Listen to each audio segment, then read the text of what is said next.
बोला विजय. आजच्या प्रेसला उपस्थित सर्व मान्यवर आणि मित्र,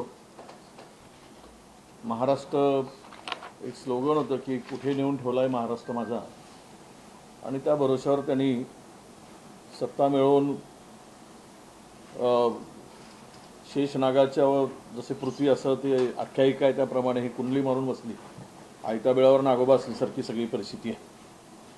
महाराष्ट्र कुठे आहे आज? महाराष्ट्रातला शेतकरी कुठे आहे? महाराष्ट्रातला बेरोजगार कुठे आहे? महाराष्ट्रातली गुंतवणूक कुठे आहे? केवळ घोषणा आणि लोकांची फसवणूक यामध्येच आत्ता महाराष्ट्राची चर्चा जगभर पसरते. ड्रग्समध्ये तर महाराष्ट्र तर खूप पुढे गेलेला. पहिल्यांदा प्रश्न इथूनच निर्माण होतो की चहा पाण्याला का जायचं. या राज्यातील विद्यमान उपमुख्यमंत्र्यांचा विमान अपघात होतो. शासनाकडून केवळ 2 ओळीचा एक लाईन अशी म्हटली जाते की यामध्ये कुठेही कोणीही अपघातावर प्रश्नचिन्ह निर्माण करू नयेत. का करू नये? हा घातपात आहे की अपघात आहे या संदर्भात महाराष्ट्रभर देशभर चर्चा सुरू आहे आणि सरकारची भूमिका संदिग्ध आहे हे आता संपूर्ण महाराष्ट्र बघतोय. अशा वेळेस आम्ही का जायचं? शेतकऱ्यांच्या आत्महत्येच्या संदर्भात थोडासा उल्लेख झाला. माननीय आमच्या काय अवस्था आहे शेतकऱ्यांची?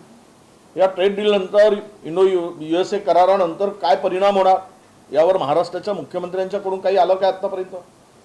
मकावर काय परिणाम होणार आहे? जे क्रूड डाळीवर जे काही या संदर्भातले पिकं आहेत शेतकऱ्यांची त्यांचं कंबरनं मोडणारी सगळ्यात निर्णय. महाराष्ट्रामध्ये कुठेही MSP ने शेतकऱ्यांचा माल खरेदी केला जात नाही. कोणताही शेतकऱ्यांचं उत्पादन खरेदी केलं जात नाही. सोयाबीन असू देत, कापूस असू देत. यावेळेस CCIने कापूस खरेदी निम्म्यावर आणली आणि ज्याचं अटी घातल्यात अजूनही 40% 45% कापूस शेतकऱ्यांच्या घरात पडून आहे. व्यापाऱ्यांनी 4,500 रुपयापर्यंत शेतकऱ्यांची लूट केली. हे काय कुंभकर्ण आहेत की काय? हे झोपून आहेत. या शेतकऱ्यांच्या संदर्भात अजिबात यांना कळवू नाही. म्हणजे शेतकऱ्यांची लूट चालली. सोयाबीनला 4,000 रुपयाच्या पलीकडे 1 रुपया मिळाला नाही. मका शेतकरी 5,200 आपला 2,400 रुपये MSP होता. महाराष्ट्रामध्ये आमचं चॅलेंज आहे सरकारला की कुठेतरी या MSPने मक्याची खरेदी झाली का? 1,500-1,600 रुपयाच्या पलीकडं व्यापाऱ्यांनी शासनाने तर खरेदी केलाच नाही. पण व्यापाऱ्यांनी सुद्धा या शेतकऱ्यांना जिवंतपणे मरण यातना देण्याचा निर्णय घेतल्यासारखं त्यांची लूट केली. शेतकरी आपण पाहतोय काल मागच्या महिन्यामध्ये एका यवतमाळ जिल्ह्यामध्ये एका महिन्यामध्ये 22 शेतकऱ्यांनी आत्महत्या केली. 22. मराठवाड्यामध्ये एका महिन्यामध्ये 76 शेतकरी मृत्यूला कवटाळतोय. आता हे शेतकऱ्यांच्या आत्महत्या जरी सगळ्यांना सामान्य आणि दुर्दैवानं लोकांना असं वाटायला लागलं की आमच्या सगळ्या पोट भरलेल्या लोकांना की हा नेहमीचाच प्रश्न येतोय आणि का होत आहेत, का थांबत नाही आहेत. यावरून सरकारची भूमिका ही शेतकरी विरोधी भूमिका आहे. त्यामुळे अशा शेतकऱ्यांच्या आपण याला जायचं का? खरं तर दुर्दैवानं महाराष्ट्रातल्या एका शेतकऱ्याला सावकारांच्या कर्जामुळं त्याला किडनी विकावी लागते. तो आमच्या जिल्ह्यातील चंद्रपूर जिल्ह्यातील शेतकरी आहे. रोशन कुडे नावाचा शेतकरी किडनी विकली कंबोडियामध्ये जाऊन. म्हणजे सावकारी पाश हा शेतकऱ्यांचा रोज गळा आवडतोय आणि हे सावकार या खुर्चीवर बसून महाराष्ट्राच्या त्या सावकाराला प्रोटेक्शन देण्याचं काम सरकार नाही तर सावकार रूप सावकाराचा चेहरा मास्क घालून ही शेतकऱ्यांना लुटण्याचं काम चाललेलं आहे.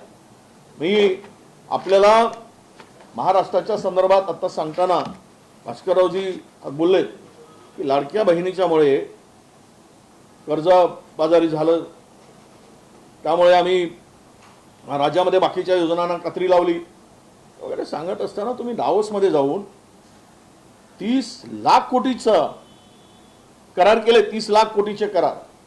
होत्या कंपन्या ज्याची काही ऐपत नाही 2000ची त्याही कंपनीच्या नावानं सगळे इंडियन कंपन्या परदेशात जात आहे. काय तुम्ही गेला तिकडे येऊन काय गुंतवणूक आली याचं जर व्हाईट पेपर आम्ही मागणी करणार होतो. या संदर्भातला व्हाईट पेपर काढा म्हणून, कारण काढलंच पाहिजेत. महाराष्ट्राच्या पुढे सगळे चित्र पुढे आलं पाहिजेत. पण एवढं जर होत असेल तर मग महाराष्ट्रातील या आमच्या लाडक्या बहिणींना 1,500च्या ठिकाणी 3,000 का देत नाही? एवढी मोठी गुंतवणूक येत आहे तर, आणि लाडक्या बहिणीच्या नावाने देताय 1,500, आणि कर्जबाजारी झालंय म्हणून तुमचे मंत्री सांगतात कर्जाच्या विळख्यात महाराष्ट्र सापडलाय म्हणून. हे सगळं जे ढोंग आहे, हे ढोंग सगळं आहे यासाठी आहे की महाराष्ट्र हा लुटला जातोय. प्रचंड भ्रष्टाचारामुळे महाराष्ट्र लुटला जातोय. आणि म्हणून ज्यामध्ये कमिशनखोरी महाराष्ट्रामध्ये सरळ सरळ 20% 25%वर जात असेल, ज्या एखाद्या कामाचे कंत्राटचं टेंडर पब्लिश होतो आणि पब्लिश झाल्यानंतर त्या टेंडरला 2 महिन्याची एक्सटेन्शन दिलं जातं, आणि त्याची कास्ट ही 1.5 पट वाढवून पुन्हा तेच टेंडर